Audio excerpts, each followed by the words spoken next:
mas-uuliyiinta gobolka saaxil iyo kuwa degmada berbera ayaa maanta waxay dhagax dhigeen ballaadhin lagu samayn doono saldhigga booliiska ee Batalaale ee magaalada berbera. Saldhiggani lagu samayn doono ballaadhinta ayaa waxaa dhismaheeda fulinaysa dowladda hoose ee degmada berbera. Munaasabadda dhagax dhigani ayaa waxaa goobjoog ah taliyaha qaybta booliiska ee gobolka saaxil, badhasaabka gobolka saaxil iyo mas-uuliyiin ka socday guddiga xuquuqul insaanka ee Somaliland. Ugu horreyntiiba waxaa halkaasi ka hadlay xogayaha fulinta dowladda hoose ee degmada berbera Cabdikariin Aadan Cadde iyo duqa degmada berbera Cabdishakuur Maxamuud Xasan Cidin, waxayna ka sheekeeyeen ahmiyadda uu leeyahay ballaadhinta saldhiggani xeebta dalxiiska ee Batalaale. waxa maanta sharaf weyn inoo ah dhammaanteen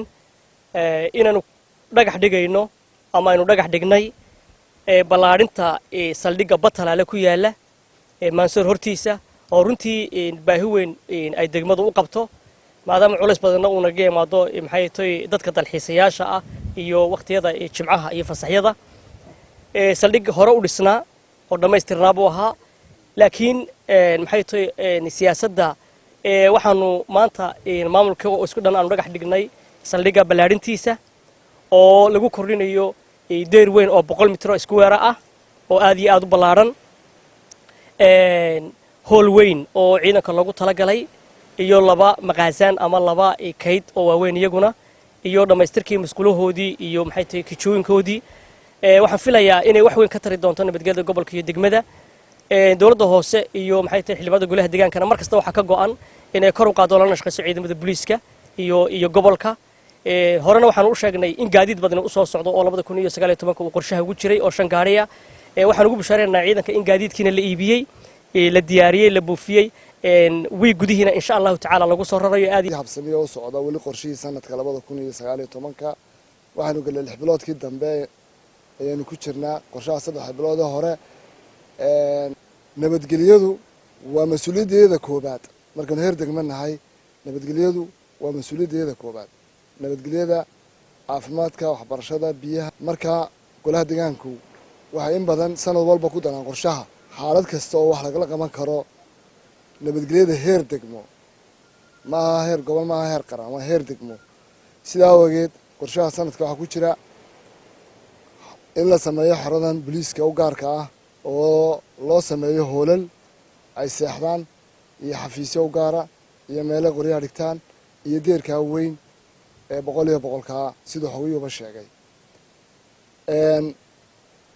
Ilaahay subxaanahu wa ta'aala ugu mahad celinaynaa inuu noo waafajiyay oo nagu sugay oo noo ogolaaday in qorshihii sanadkii hore ilaa hadda sidiisii uu socdo isbedel aan ku imanin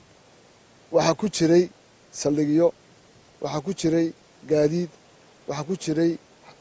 maxaan ku xariyo sida tan oo kala insha Allah ta'ala Ilaahay subhanahu wa ta'ala sidaan ka baranay waxaan rajaynaynaa inuu inta sanadka hadhayna noogu khatimi doono inaanu gabagabayno sidii qorshuhu ahaa. badhasaabka gobolka saaxil injineer Axmed Cismaan Xasan, taliyaha qaybta booliiska ee gobolka saaxil iyo Roode Axmed Yaasin oo ka tirsan guddiga xuquuqul insaanka ee Somaliland oo iyaguna halkaasi ka hadlay ayaa waxay uga mahadnaqeen dowladda hoose ee degmada berbera ee iyadu dhismahani fulinaysa. kaliya anu halkan soo kacay waxa weeye si aan uga mahad celiyo berbera oo runtii hawlkarnimo noo muujiyay iyo soo dhaweyn fiican iyo wax qabad dhinac kasta nagala dadaal haday dhismaan tahay haday gaadiid tahay haday dhinac kala tahayba aad baan ugu mahadnaqayaa. waxa aan joognaa saldhigga Batalaale oo ah halka ay Somaliland badideedu khaasatan dhalinyaradu isugu yimaadaan waqtiyada ciidaha iyo dalxiiska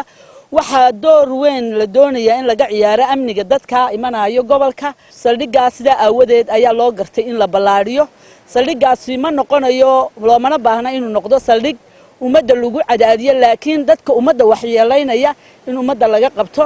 xuquuqul insaanka iyo cid kasta toona kama soo horjeedo laakiin waxa loo baahan yahay in dadkaas si sharciya xuquuqdoodana la ilaaliyo waxa kale oo halkan uga mahadnaqaynaa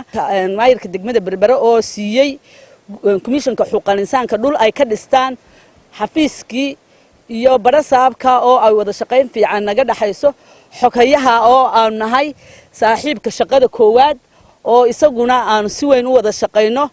waan dhagax dhigeedii sameynayno ballaadhinta maxaan ku dhahay saldhigga Batalaale oo ku yaala xeebta ballaaran ee dalxiiska